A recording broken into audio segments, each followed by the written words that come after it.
And out of their West Indian island comes a tale of terror and voodoo, of witchcraft and zombies. And a farmer with the longest shotgun you've ever seen plays the villain. This is Schlock Your Socks Off. Welcome to another episode of Schlock Your Socks Off. Once again, I'm your host, Mike, joined by Jeremiah and Bree. And thanks for listening this week, guys. Sorry it's coming out a few days late. Maya and myself were on a little work vacation in Colorado for a week. What were we doing? Well, that's none of your business. You'll have to find out later. Way later. But we kind of did something a little different this week. Because instead of a horror movie or Cartoon All-Stars to the rescue, we decided to go with the schlockiest movie on Netflix right now. The mid-90s gem, Mortal Kombat. And if you've been living under a rock for the past, 25 years, this is the film adaptation of the popular arcade and Super Nintendo video game franchise, Mortal Kombat. Oh, yes. And for some reason, I can't think, because we got the gimmick down. We know that it's, since it's an adaptation of the video game or whatever, that alone makes it pretty schlocky. But I cannot find anything joyful about this movie. I can, and we should get it out of the way right now. The only thing to love about this movie is the kick-ass soundtrack. You know? No. With that kick-ass Mortal Kombat theme song, the Damn greatest right. techno song of the 90s. Fuck yes. No, you are absolutely right. It is worth the watch alone. It's not, though. It's not. It is, because they play that song at 6 different points throughout the movie. So every time you're like, oh my god, I want to kill myself right now. I should just blow my fucking brains out. All of a sudden you hear, Mortal Kombat! And you're just like, oh, alright. I guess it's turning into a dance party. No, I don't go to clubs or anything, but if I ever do go to one, I expect each of those songs to play at least once. At least once. What did you think about this? No. Okay. Is that techno? Yes, that is techno. What does that have to do with ass kicking, though? What does that have to do with Mortal Kombat? Where's the, okay. No, it's not worth the movie. It's really not. Look it up on YouTube. Don't watch the movie. It's okay. A little bit of background about this movie. It was, in fact, and I learned this recently, directed by Paul W.S. Anderson, the retard savant behind the Resident Evil film franchise, and probably one of my least favorite filmmakers in the world. No, I don't know if I've seen any other movies that he's made, but I could put him at the top of my list of one of my least favorites just based on this movie alone. And I think we should say we're all fans of Mortal Kombat. We love how brutal it is and the violence. I don't play it as much because I'm not good with the combos and the suck fatalities. At fighting games, but I love to watch them. Yeah, and they're just super fucking brutal, and they've got some great characters. And so with this movie, if they're going to include all of these great characters, you would think that at least there's some sweet stuff, maybe some sweet kills, maybe some sweet martial arts, maybe at least some fucking blood or something.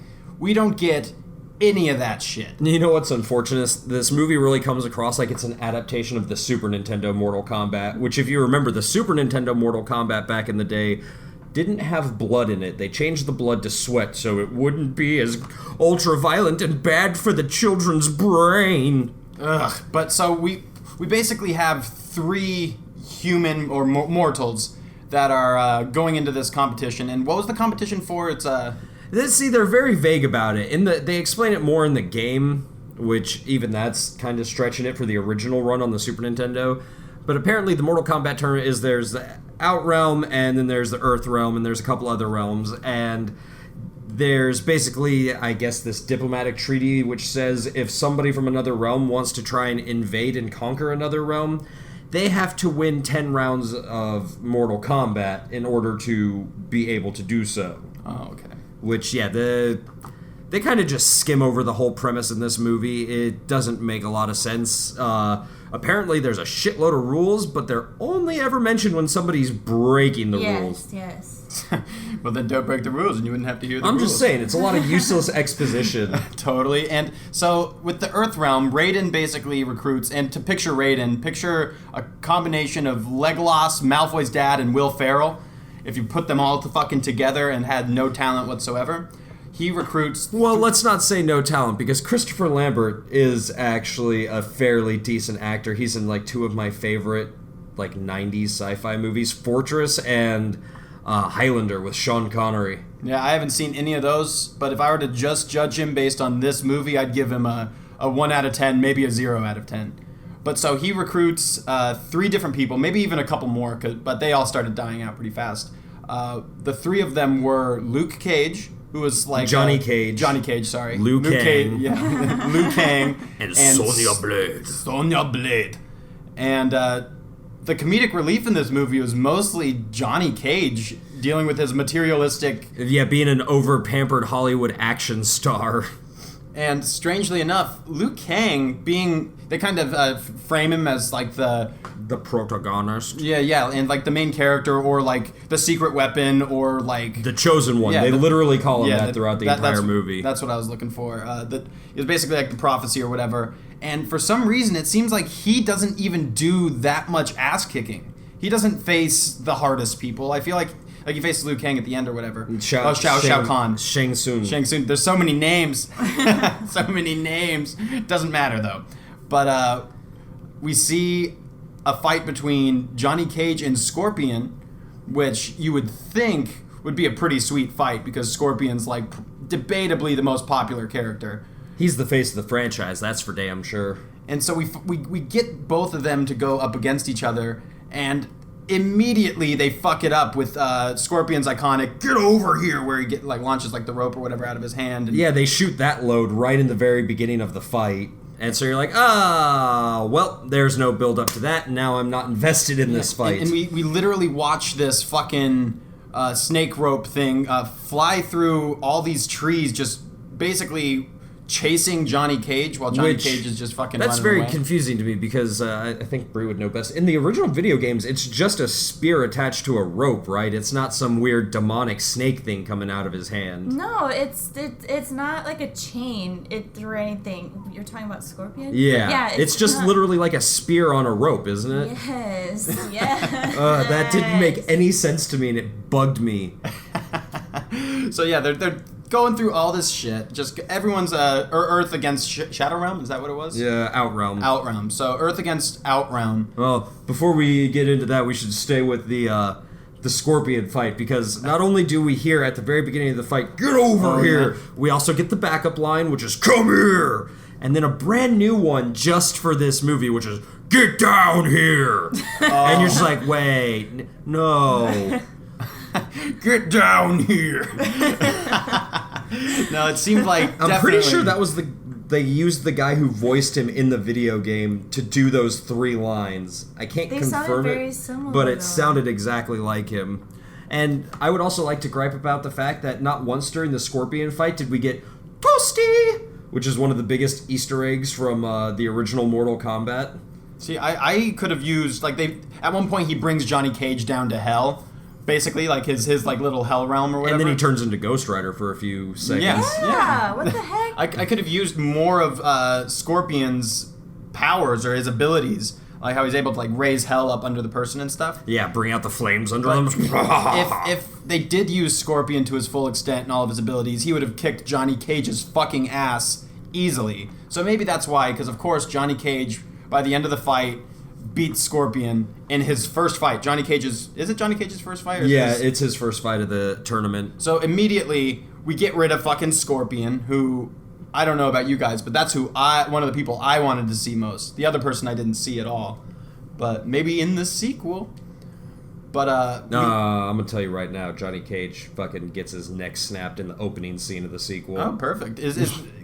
We'll stop real quick. Is Baraka in the sequel? Because Baraka is not in this film. I don't think they ever put Baraka in the movies. I've only seen Mortal Kombat Annihilation once, so don't quote me on that. But I do not remember him being in it. Damn, he seems like perfect for this type of movie. I would have personally enjoyed it plenty. But so we saw Sonya fight. What's his name? The guy with the fucking red eye. Kano.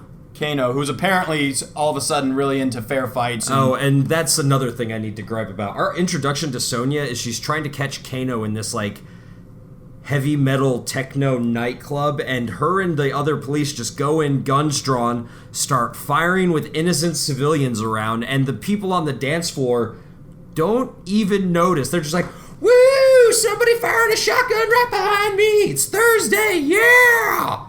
And they just go about their nights like it's, it's just another Tuesday at the office. Yeah, that is kind of ridiculous. And we should mention the Sonya, if any of you have seen Billy Madison, the teacher from Billy Madison plays Sonya. And I'm pretty sure this movie came out before Billy Madison. So I think it did. I think that's pretty cool. And I think she did a fine job. I mean, it's not her fault that the movie sucked, but I enjoyed her, and she's super fine. So, Brie, let me ask you this. Is there anything that you would claim is redeemable about this film? Princess Katana is very pretty. And I think she was a good enough actress in this one with what she was given, but the movie is still shit. I like Katana for the fact that while she's underutilized in the film, they don't really butcher her character like they do with Sonya Blade, because, let's face it, they make Sonya Blade into a fucking damsel in distress by the end of the film when she's like one of the biggest badasses in the Mortal Kombat roster. Yeah, like you were mentioning it earlier, she gets like put into this like skimpy, slutty leather dress, and her hair's all teased now, and her makeup got did, and she probably got her nails done. Yeah. And it's Shang Tsung's the one who kidnapped her, and so you're like, you just had some of your goons, doll her up to look like Fay Ray and King Kong. Like a porn version, though. Yeah, the fuck's wrong with you, you creepy bastard. But that's after we have already been through a bunch of fights. So let's back up and see. Did we already mention the introduction to Sub-Zero? Which was also lame as hell. Yes. So at the very beginning, when they're basically, I'd say explaining that the competition's a death competition, and they have like everybody from each realm or whatever just standing in the dining hall. Even during that scene, they're very vague about what the hell's going on with Mortal Kombat. They don't really explain anything. They're just like, it's a fight to the death. It's like, what are we fighting for? Don't worry about it. Yeah. Hey, if you make it to the final round, then we'll tell you. But most of you won't, so you don't need to know. Oh. Okay. For first rule is there is no rules. Second rule, don't break any of the rules. But so we get there's all these like little goon-esque people that are basically cheering on the fights. They look like the faceless goons from Indiana Jones and the Temple of Doom. No, totally. And they're just like these big buff dudes that are really tan, and they've either got like turbans or face masks on, and they set it up like they're really good at fighting as well. And one of the dudes is basically like, when you're pressing the buttons in Mortal Kombat trying to figure out the controls and you're just punching out in the air and stuff. This dude's basically doing that and going through all of his sweet while walking moves. down the catwalk. Yeah. And eventually he flies towards Sub-Zero, like all like ninja kick or whatever like esque, and Sub-Zero freezes in midair. Dude flies straight into the wall, explodes, and that's the introduction to Sub-Zero in all of its glory. Which I will say, I'm fine with it. I'm fine with that being the introduction. It just didn't look very good. all the effects in this movie just aren't very fucking good. No, and you got to remember, this movie came out like after Jurassic Park, and Jurassic Park is like a masterclass in how they did CG back in the day to complement practical effects. Compare Jurassic Park to Reptile. Ugh, Reptile looks awful. Ugh. Well, speaking of the fights, though, in every single fight, the only blood that I remember was at the end when Liu was fighting. Shang Tsung's little lip, he just has this little streak of blood. Yeah, that's the only bit of blood that we saw in the entire movie. What is that, though? It was a PG-13 movie because, they gotta make that money. Was it PG-13? Yeah. That's the why fucking it's so problem. bland. Oh. Well, and Paul W.S. Anderson's just awful. Why make a PG-13 version of this fucking game? And maybe... Oh, you go ahead. But maybe since this game came out when it did, they hadn't gotten... No, because it was fucking brutal at the very start. I was going to say it's not as brutal as the games have gotten currently, which I would get that the movie wouldn't be as brutal as what we see now. But, I mean, still, even the old Sega version of Mortal Kombat's pretty freaking brutal. Like, pulling people's spines out and punching through their chest with their heart still beating in your hand. It's fucking sick, and we don't get any of that. Ripping your skull in half. I wanted to see at least one of those things. But like with Prince Goro, like apparently he's like the top reigning, like the reigning champion of And the he's Mortal a Kombat. discount Muppet. Yeah, Yeah. the four-armed man. He was so ugly and annoying, and when he was fighting Art, the one black dude in the movie, Johnny Cage's friend. yeah, He's not the one black dude in the movie. Jax shows up in Sonya's first scene for all of 2 seconds. That doesn't count. oh, I didn't see him. I know, you were probably bored by that point. I know I was. As soon as I saw the techno song in the beginning, I was already done. But with Prince Goro, I thought, okay, this dude has 4 arms, so he beat Art. So I thought, okay, maybe he can just rip his arms out or his limbs apart, but there doesn't have to be any blood. But he doesn't.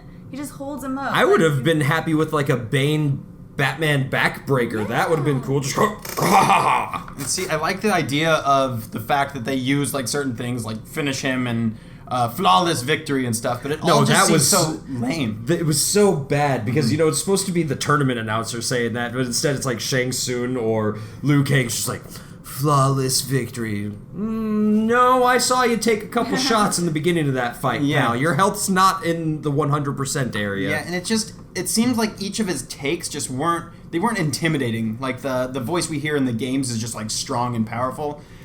His voice is a little wimpy for being a scary sorcerer. We should also mention that Liu Kang is played terribly by Chris Farley's brother from Beverly Hills Ninja. Oh, yep, and I love him in Beverly Hills Ninja, but in this movie he's ridiculous. And one of his worst moments, I would say, he's facing Sub-Zero and is getting his ass kicked because Sub-Zero is just, an ass kicker.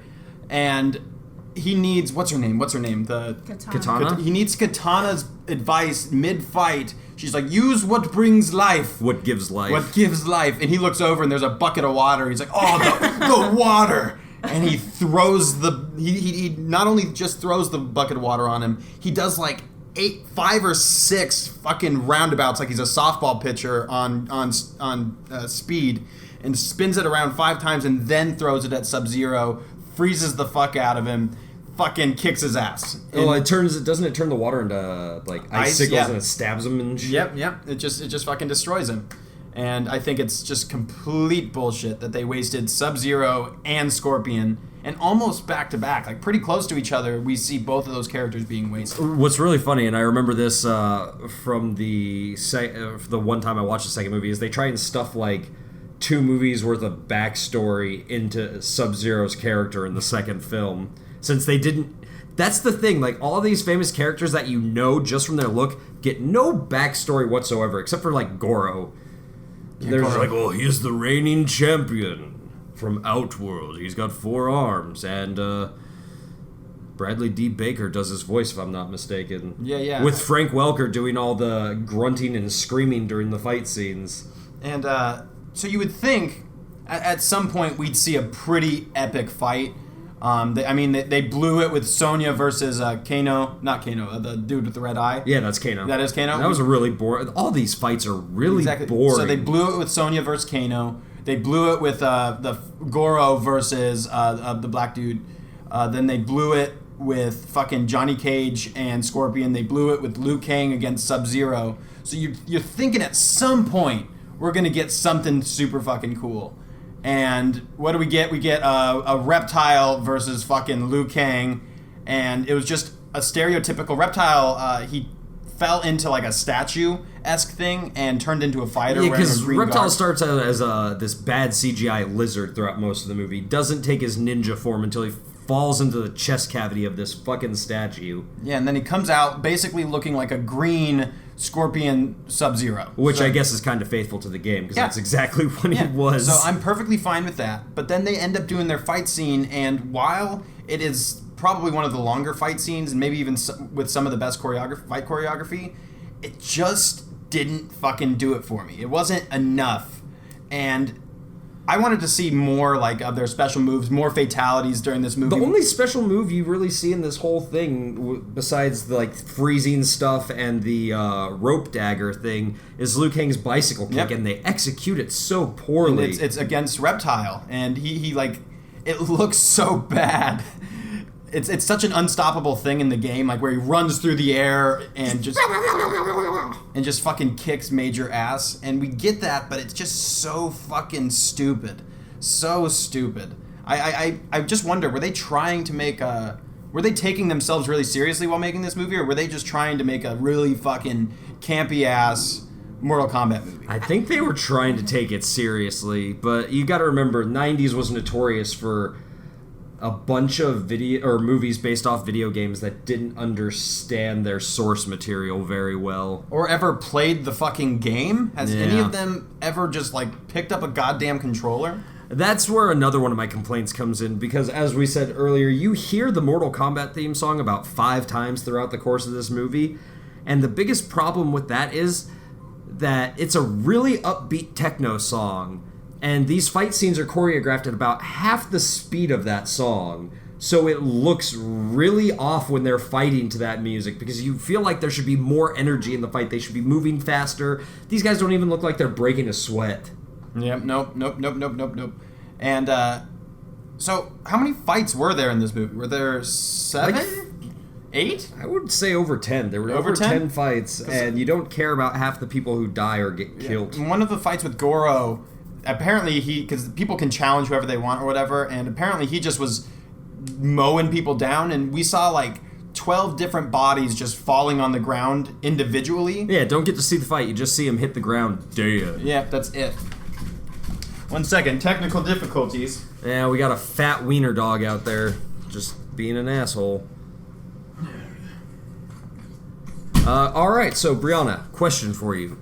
What would you have done to make this movie better? Okay, first I would definitely take out that techno song and maybe just get a composer that would make it a bit more serious.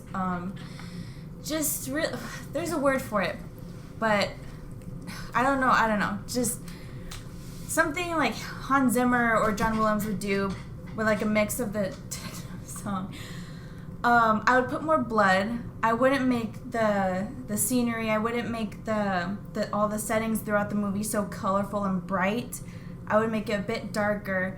I would have the costumes actually look legit, like not from something you'd get at the Halloween store. I know. I agree. So it's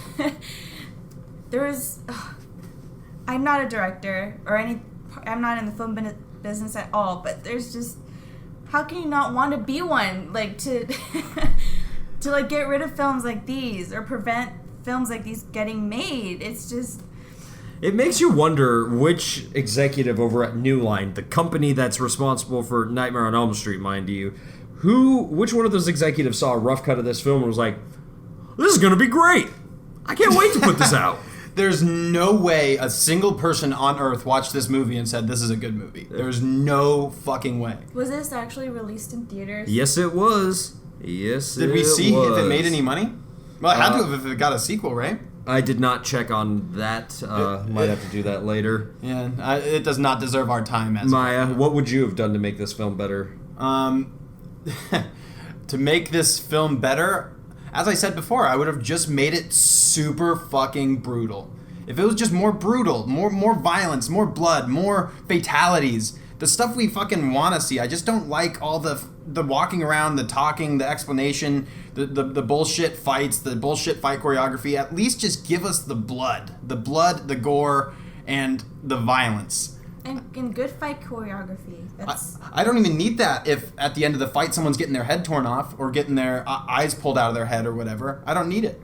But if they're going to give us bullshit fight choreography and none of that, then I can't do it. I just can't do it. So I guess that's it. I would literally add some bitchin' ass fatalities. What did you say yours already? Did I miss it while I was dealing with the Hound? No, you did not. What I would have done personally, I would have added in an opening scene that kind of explains the history of Mortal Kombat, like how the different realms are warring with each other, and in order to initiate an invasion, you have to win Mortal Kombat, so that's out of the way. Don't have to discuss it the rest of the fucking movie. Then I would do something like, I would have made the stakes bigger. Like, I would have made Shang Tsung announce his presence to the entire fucking world and let them know that Mortal Kombat was about to begin. And so that way we see all these people from all these different walks of life coming, like, they want to enter because they saw, like, oh, this is a chance to defend the world. And that's where we have them. We see them getting to train together and whatnot as we see the different stages of the Mortal Kombat tournament. I would have hired a better fight choreographer, gotten better actors, and made it much more brutal. And I would have kept the techno song, but the fights would have been choreographed to the beat of that song to make it sync up better and be even doper. For sure. We skipped over one of the fights with Johnny Cage and Goro. That's because it's not worth mentioning. No, it's so terrible. It's worth mentioning because of at the very beginning of the fight before it starts, Goro basically grabs Johnny Cage's sunglasses, and you remember Johnny Cage is materialistic and kind of just one of those people, Hollywood boy, and he takes his glasses and breaks them, and the fight starts, and immediately, that's why I think they're trying to make a comedy here in some parts of the movie. Immediately, Johnny Cage goes down and punches Goro right in the balls. And apparently it hurts Johnny Cage's hand more than it hurts Goro's dick. Yeah, and it's really like over the top or whatever, but okay. So they end up going, because they have different platforms that they go to fight, kind of like in the game, except there's no explanation to how they got to these different arenas and stuff. So Goro and him were on top of like a mountain, and not a mountain, on top of like a... They were on the side of a cliff. Okay, perfect. Johnny Cage said, "Those were $500 sunglasses," and then fucking beats the shit out of him and knocks him basically to the edge of the cliff. And I just found it so ridiculous that they used Johnny Cage to face Goro, who's like the champ, and the reason he was able to do it is because he ruined his sunglasses. I feel like it gave him strength, or that's what the movie was kind of trying to put off, like, those are my sunglasses, and then he kicks his ass. I just feel like it was not necessary. They should have had Liu Kang. The whole thing they did those are $500 sunglasses, because whenever you see Johnny Cage in the video games, he's wearing those sunglasses. Yeah. And his last line was, "This is the part where you fall down." What? Okay, so finally, I think we're getting to the end of what we need to say about this, but would you recommend this movie? No. Maya? No.